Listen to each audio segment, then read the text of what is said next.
we're going to be doing the port catheter the day after Christmas. It's supposed to be an outpatient procedure. They do put you under. I'm not supposed to eat anything that day, which is a problem because my seizures are triggered by my blood sugar getting low, so I keep having to talk to them about this. And originally the plan was to start chemo that day, because I guess I can use it as soon as it's in. So I would go into surgery, and surgery would be only a few hours, recovery would be a couple hours at most, and then I could go over and start my chemotherapy. Something happened, and somebody dropped the ball at the oncologist's office, so they were supposed to schedule me, because the oncologist was like, I'm not doing treatment with you, I'm not taking a chemotherapy for you until you have met with a neurologist and you've had a full body CT scan. She wants to make sure it isn't anywhere else in my body, because I guess the MRI only did this region. So she wants to make sure they it didn't skip a step and end up somewhere else, which is good, I guess. Better safe than sorry. And they said that their office would schedule that and be in touch with me. I've been waiting and waiting for that appointment. Today is the 18th? 19th.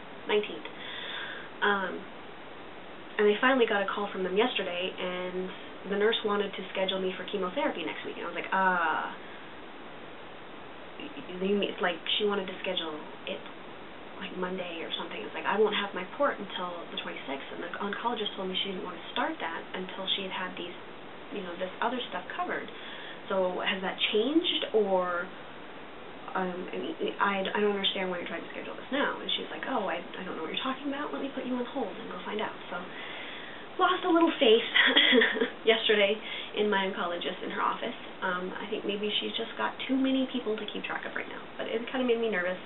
So recommendation to anybody going through this, or to anybody going through anything with any doctor, stay on top of them, because they got a lot to keep track of, and with everything being automated now from someone who's worked in the medical industry, unrelated to this, of course, it's a different part, your systems don't always line up. You always don't get the feed through that you should. Sometimes files get deleted, lost. Now that everything's digital, it's weird. It's almost harder sometimes to maintain the connection through all the different aspects of it. So I would recommend staying on top of them. If you haven't heard from somebody in a few days, call, check in, because shit happens. So when she got back on the phone, she was like, oh, yes, I was just out of the loop and somebody missed this note in your chart. So we're all on board now.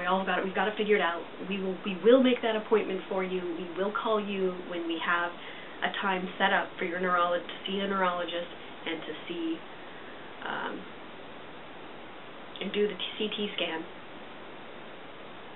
And we won't schedule chemo until after you've had another appointment with the oncologist and you can actually decide on what kind of chemo you're getting. So we'll see. The only thing they've really told me about the chemo is that it is going to be aggressive enough that I will lose my hair. So, which I'm not as upset about as I thought I would be. When I first was told I had cancer, I was really upset about the possible chemotherapy, because I watched my mother go through chemotherapy when she was in her 20s, and I was very young, but I remember it very clearly. I remember her, especially in the later parts when she was so thin and tiny and bald and miserable. It was 15 years ago. Oh, no, more than that now. It was when she was in her early 20s, so it had to be like 24 years ago now.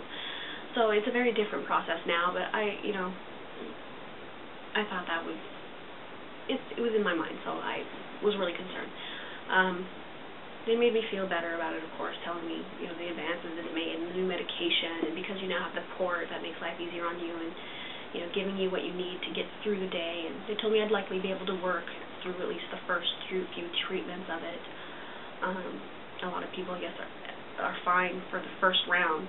They just have some mild nausea, which is maintained fairly well, but so then the only thing I really wanted to be able to skip was the radiation. But the oncologist also said that I needed to meet with the radiation doctor. Radiation doctor? Radiologist? No. There's too much of this stuff for me to keep straight in my head. The radiation doctor, and I have that appointment tomorrow. I'm hoping, and I've been talking to the surgeon, and she's hoping with me, and this is our goal, to not have to do radiation. So that's part of the reason I'm going to have a more aggressive chemotherapy. This hopefully won't have to do more radiation, and then I will be able to, after chemotherapy, go into surgery and start the process for immediate reconstruction. But they want me to meet within just in case, things don't turn out ideal. And I do need to have it, so that appointment will be tomorrow. So, as it stands now, it is still stage 2, grade 2. It is still localized, only on one side, but because of the high likelihood risk that I will have it will come back later on in life, 40% chance it'll come back, I am going to end up doing the double mastectomy. So I start with chemotherapy. But originally was going to be the 26th when I get my port. May end up being the first week of January. That is yet to be determined, but chemotherapy will go first. I don't know how long it's going to be yet. It can be a few months. It could be a month. It just depends on what kind, how strong it is, how often I have to have it. I guess some chemotherapies you get a treatment every day for several weeks, and then you have some time off, and that's your first round. Other chemotherapies, you get a treatment every 21 days for 3 months, and that's your first round. So, I just don't know that yet. But I do know when the oncologist says this is your last treatment for chemo, I am supposed to call the surgeon, and they will set up the appointment to have the double mastectomy done. And I'm not even going to get into that right now because there's a lot of information about that.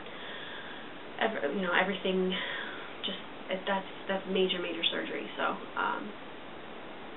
that's going to be huge. It is possible, though, for them to, when they take everything in the double mastectomy, to put, I think she called them spacers. They're like little fluid bags, and they fill with fluid, and they kind of start slowly giving you back the space, creating room for the implants you'll get later as they reconstruct. So it's a very long, tedious process, but that is a bit farther in the future. Right now I'm just trying to focus on getting through chemo and dodging radiation. So, to come will be follow-up for meeting with the radiation doctor, and then I'll also have a follow-up for the day I get the port catheter put in.